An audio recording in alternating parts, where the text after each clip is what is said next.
Iran ആണവ പരിശോധനകൾക്ക് സമ്മതിച്ചിട്ടുണ്ടെന്ന് US. President Donald ട്രംപിന്റെ പ്രഖ്യാപനം തള്ളി ടെഹ്റാൻ. ബാലിസ്റ്റിക് മിസൈൽ പദ്ധതി യു.എസുമായുള്ള ചർച്ചകളിൽ ഉൾപ്പെടുത്തിയിട്ടില്ലെന്നും ഇറാൻ പ്രസിഡന്റ് മസൂദ് പെസഷ്കിയാൻ വ്യക്തമാക്കി.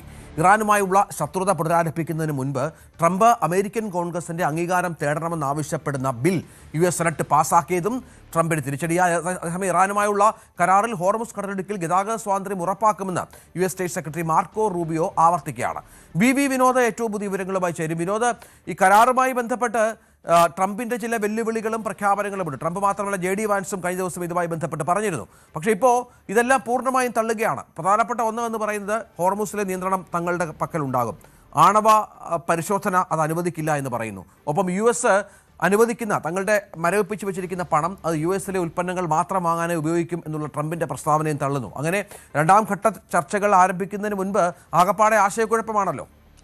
രഞ്ജിത്ത്, അന്താരാഷ്ട്ര ആണവോർജ്ജ ഏജൻസിയുടെ പരിശോധന നടത്തും, അല്ലെങ്കിൽ അങ്ങനെ പരിശോധന നടക്കുമെന്ന കാര്യമാണ് അമേരിക്ക പറയുന്നത്. ഇറാനിൽ യുറേനിയം സമ്പുഷ്ടീകരണം നടന്ന സ്ഥലങ്ങളിൽ, അല്ലെങ്കിൽ അങ്ങനെ ഒരു ആണവ ശേഷിയായി ഇറാൻ മാറുന്നു, അങ്ങനെയുള്ള ഒരു സാഹചര്യത്തിൽ അവിടെ പരിശോധന നടത്തും എന്ന കാര്യം അമേരിക്ക പറയുമ്പോൾ അങ്ങനെ ഒരു പരിശോധനയ്ക്ക് തങ്ങൾ ഇടം കൊടുക്കില്ല.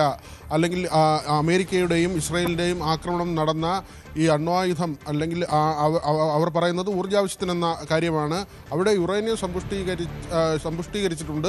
അങ്ങനെയുള്ള കേന്ദ്രങ്ങളിലേക്ക് അമേരിക്കയുടെ ആക്രമണം നടന്നു. ആ കേന്ദ്രങ്ങൾ തുറന്നു കൊടുക്കുന്ന ഒരു ധാരണയിലേക്കും ഇറാൻ എത്തിയിട്ടില്ലെന്നാണ് പെസഷ്കിയാൻ പറയുന്നത്. അങ്ങനെ തന്നെയാണ് ഇറാൻ ഭരണകൂടം ഒന്നാകെ പറയുന്നത്. ഇതിലാണ് ഏറ്റവും വലിയ തർക്കം നടക്കുന്നതും. ഈ സമ്പുഷ്ടീകരിച്ച യുറേനിയം തിരിച്ചെടുക്കുക, അല്ലെങ്കിൽ അത് കൈവശപ്പെടുത്തുക എന്നതാണ് അമേരിക്കയുടെ ഏറ്റവും വലിയ ആവശ്യം.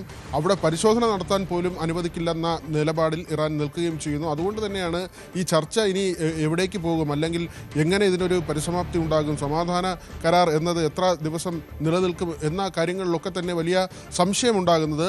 മറ്റൊന്ന് ഈ ഹോർമുസുമായി ബന്ധപ്പെട്ടാണ്. അവിടെ പരിപൂർണമായും കപ്പലുകൾക്ക് തുറന്നു കൊടുത്തിട്ടുണ്ട്. എല്ലാ രാജ്യങ്ങളുടെ കപ്പലുകൾക്കും സഞ്ചരിക്കുന്നതിന് അനുവാദമുണ്ടാകുമെന്ന് മാർക്കോ റൂബിയോ പറയുന്നു. US സ്റ്റേറ്റ് സെക്രട്ടറിയുടെ പ്രസ്താവന അങ്ങനെ വരുമ്പോൾ തങ്ങൾക്ക് നേരെ പ്രകോപനമുണ്ടായാൽ ഹോർമുസ് അടയ്ക്കും. അതിൻ്റെ ചില സൂചനകളാണ് കഴിഞ്ഞ ദിവസങ്ങളിൽ കണ്ടതെന്ന കാര്യം ഇറാനും പറയുന്നുണ്ട്. പക്ഷേ ഇപ്പോൾ ഹോർമുസ് വഴി എല്ലാ കപ്പലുകളും കടന്നു പോകുന്നുണ്ട്. മറ്റൊന്ന് 1.25 ലക്ഷം കോടിയുടെ അമേരിക്കൻ സഹായമാണ് ഇറാന് അമേരിക്ക നൽകുന്ന ഒരു തുക. ആ തുക കൊണ്ട് അമേരിക്കയുടെ ഉൽപ്പന്നങ്ങൾ മാത്രമേ വാങ്ങാവൂ എന്ന് ഇറാന് നിർദ്ദേശം നൽകിയിട്ടുണ്ട്. പക്ഷേ അത് തങ്ങളുടെ ആഭ്യന്തര വിഷയമാണ്. ആ തുക കൊണ്ട് ഏത് സാധനങ്ങൾ വാങ്ങണം എന്നത് തങ്ങൾ തീരുമാനിക്കുമെന്ന് ഇറാൻ പറയുന്നു. തീർച്ചയായും അത്തരത്തിൽ ചില അഭിപ്രായ വ്യത്യാസങ്ങൾ ഇപ്പോഴും തുടരുന്നുണ്ട്. വിനോദാണ് വിവരങ്ങൾ പങ്കുവച്ചത്.